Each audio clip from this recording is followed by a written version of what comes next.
बेबुनियाद वस्तु। मेरे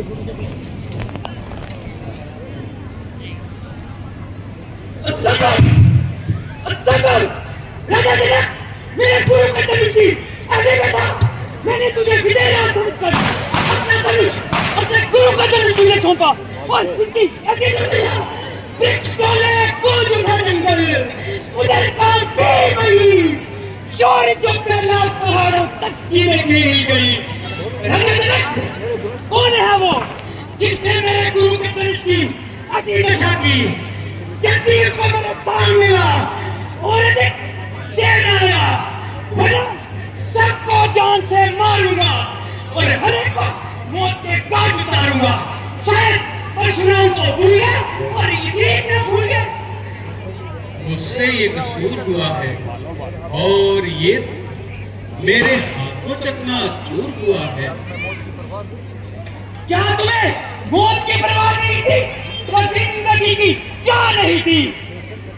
बेशक खतावार हूँ, आप जो सजा दे मैं सजावार। अच्छा, अभी बताता हूँ, इसी वक्त का मजा अभी दिखाता हूँ। अजी महाराज, क्यों इतनी नाई उछल रहे हो और बिना बात ध्यान से निकल रहे हो? ये धनुष गली से नहीं थी, ना जाने कब से बेकार पड़ी थी, जिसके लिए आप इतना फिर ला रहे हो और कैंची की तरह जो बांट ला रहे हो, कभी पसा संभालते हो, कभी आंखें निकालते हो। कुछ मतलब है तो बता दीजिए, वरना अपनी रह लीजिए। और शौक जखन गुस्ताख क्यों चीख चीख करता है? शायद तू मेरे कहने गुस्सों से नहीं करता है। बड़े बड़े सूरमा मेरे नाम की दुहाई देते हैं, मुझे सामने से अपने बातें दिखाई देते हैं। तुझे बच्चा समझकर दर्शाता हूँ, इसलिए तुझ पर शस्त्र नहीं चलाता। मगर बकरे की माँ कब तक खैर मनाएगी? तेरी जान मेरे ही हाथों से आएगी। क्यों बच्चे से नाहक लड़ाई करो?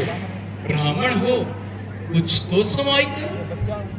यह बच्चा नहीं, जहर की बेल है। समझ रखा इसने मुझे खेला। किया है गुनाह, मैं गुनहगार हूँ। आप जो सजा दे मैं सजावार हूँ। यह करता है खुद मौत की गुफ्तगू। जरा कर तू इसको मेरे रूबरू।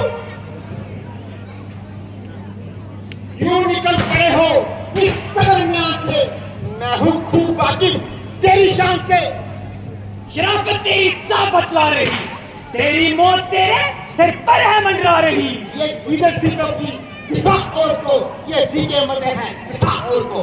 ठहर, अभी बताता हूँ, मजा सरकशी का अभी दिखाता हूँ। तो लक्ष्मण भी कोई तमाशा नहीं जो डालोगे मुंह में बताता नहीं।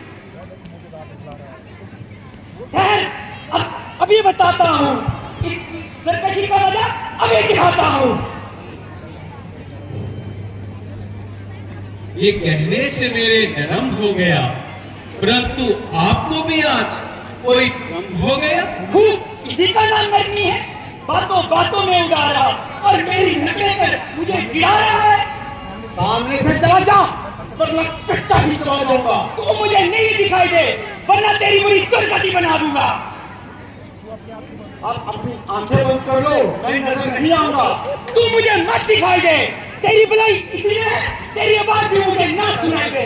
इसका इलाज तो बिल्कुल आसान है, कानों में उंगली दे लो, चारों तरफ इंसान है। तू बड़ा तेरी है जो सब बात कर, वरना मेरे हाथ में भी है।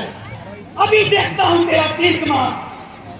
महाराज, इसकी बातों में मत आइए, जरा गुस्से को जब्त फरमाइए। भला मैं आपको पहले ही बता चुका हूँ कि ये धनुष मेरे हाथों चकना चूर हुआ है।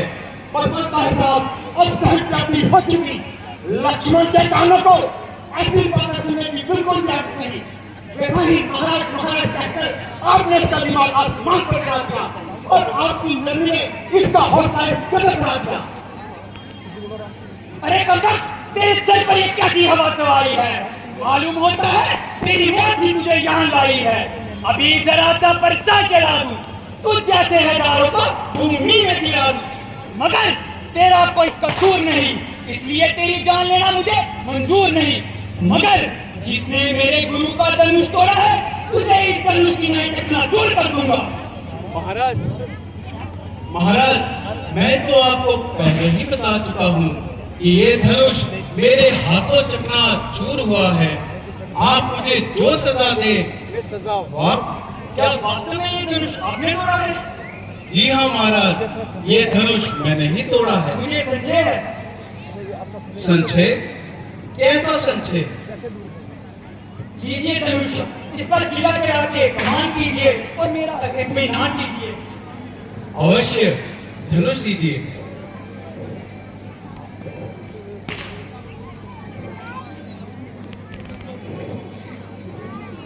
बस बस महाराज, मेरा इत्मीनान हो गया। परंतु मेरा इत्मीनान नहीं हुआ। आपका कैसा इत्मीनान? एक बार जो वैष्णव वस्त्र मैं धारण करता हूँ तो वह व्यर्थ नहीं जाता। आप ये वाहन पश्चिम दिशा की ओर चलाइए, वहां पर राक्षसों ने बड़ा आतंक मचाया है। अवश्य।